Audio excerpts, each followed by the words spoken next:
ఉన్నారు. ఎలా ఉంది? ఒక్క నిమిషం. సినిమా చాలా చాలా చాలా ఎంగేజింగ్ ఉందండి. ఎక్కడ మనకు బోర్ కొట్టే అవకాశమే లేదు. సినిమా ఫుల్ ఎంటర్టైన్మెంట్ గా ఉంటుంది. అంటే మనం ఎమోషనల్ ఉంటాం సినిమా. పవన్ కళ్యాణ్ గారు చాలా చాలా ఆనందంగా ఉంది. ఫస్ట్ చాలా కాలం తర్వాత మళ్ళీ స్క్రీన్ చూసాము.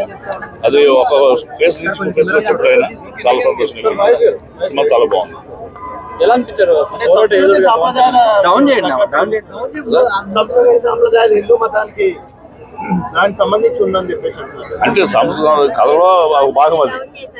అంటే ఆనాటి ముస్లిం వీళ్ళు రాజులు ఎలా మనం దోచుకున్నారు, ఎలా జరిగింది, మన ధర్మాన్ని మన సంస్కృతిని కాపాడే ప్రయత్నంలో వీరమల్లు ఎలాంటి రిస్క్ చేశాడు, ఎంత అద్భుతంగా దాన్ని పోరాటానికి ముందుకు వచ్చాడు అనేది కథ.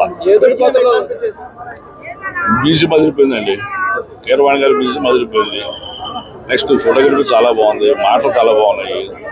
ఎక్కడ మనకి సినిమాలో అది లేదు ఇది లేదనే భావన కలగలేదు. చాలా మంది కొంతమంది ఇళ్ళ ముందు నేను ఏంటంటే సెకండ్ హాఫ్ వచ్చి అన్నారు. అది ఎక్కడ నాకు అనిపించలా. చాలా ఎర్లీగా సెకండ్ హాఫ్ అయిపోయింది అనిపించింది. అంటే ఫుల్ ఎంగేజ్ ఉంది. ఇది నేను చాలా ఫ్యాక్ట్ చెప్తున్నా, చూసినా కూడా చెప్తారు.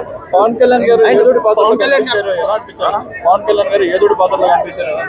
యోధుల్లో ఉన్నాడు ఆయన. రియల్ యోధుడే కదా, మట్టి కనిపించేస్తాడు. రాజకీయాల్లో కూడా ఆయన సనాతన ధర్మ పరిరక్షకుడుగా ఉన్నాడు. ఇప్పుడు సినిమాలో అది చాలా రెలవెంట్ ఈ సినిమాకి ఉంది. బయట ఇప్పుడు ఎలా ఉంది రాజకీయ వాతావరణం, ఈ సినిమాలో కూడా అలాగే ఉంటుంది. ఆనాటి ముస్లింస్, ఈనాటి దుర్మార్గులు. నాగమహేష్ గారి సినిమాలో ఎందుకు కనిపించలేదంటే మరి వాళ్ళు పిలవలేదు. బట్ మీ ముచ్చట నేను ఉస్తాద్ పాకిస్తాన్లో తీరుస్తాను, దాంట్లో చేస్తున్నాను. అలా చేశాను. ఫస్ట్ టైం బిగిన్ ఫస్ట్ చేశాను. I will continue that movie.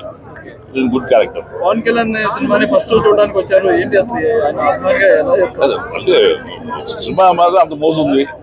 Cinema చూడాలంత craze ఉంది కదా, చూద్దాం. ఆయన చాలా కాలం చూసాము అని చెప్పాను. రేటింగ్ 4.5 ఇస్తాను. 100% 5. అసలు ఈ కథకి సెకండ్ పార్ట్ అవసరం లేదంటున్నారు కదా. ఎందుకంటారండి? అవసరం లేదని ఎలా చెప్తారు? అసలు బిగిన్ అవుతుంది. సెకండ్ పార్ట్కి అది మంచి లీడ్ సీన్. ఇది అంటే ఒక పార్ట్ లోనే తీసేయచ్చు స్టోరీ అని చెప్పని అంటున్నారు. చెప్పేవాళ్ళకి తీయడం తెలియదు. అంటే 5 సంవత్సరాలు కష్టం ఫలించింది అంటారా? 100% ఫలించింది. ఎంత కలెక్షన్ చేస్తుందని చెప్పారు? కలెక్షన్ అది మీకు చెప్పలేము కానీ లెక్క తెలియదు, కమర్షియల్ తెలియదు కానీ it's a very good movie. Full ఎంటర్టైన్మెంట్గా ఉంటుంది. అంటే కామెడీ కాదు, ఎంటర్టైన్మెంట్ అంటే ఫుల్ ఎంగేజ్గా ఉంటుంది. చాలా పవర్ఫుల్ గా ఉంటుంది. Packet movie. అంటే కళ్ళతో ఉల్ఫ్తో మాట్లాడే సీన్ ఎట్లా అనిపించింది? అంటే ఇతను పవర్ఫుల్ వ్యక్తి అనేది ఎస్టాబ్లిష్ చేశారు సీన్స్ ద్వారా. అంటే పాతకాల రోజుల్లో నాకు తెలుసు ఒక మహానుభావుడు హేలీ తోకచుక్కని 1910లో 1910లో హేలీ తోకచుక్కని ఆకాశం నుంచి తల మీద తీసుకున్నారు ఆయన. మాస్టర్, నేను ప్లే చేసే మాస్టర్, కుంభకోణం. మరి అంత శక్తి మనకు ఉంది, మనిషికి ఉందన్న విషయం సనాతనంగా ఉంది. అది ఈ క్యారెక్టర్ ద్వారా కొంత చూపించారు. బాగుంది, ఎంటర్టైన్మెంట్ బాగుంది. అదే లేదు సార్, ఆనాటి వాస్తవిక పరిస్థితుల్ని ఎస్టాబ్లిష్ చేశాను. అది కులపరంగా మతపరంగా లేదు. అట్లా అనుకుంటే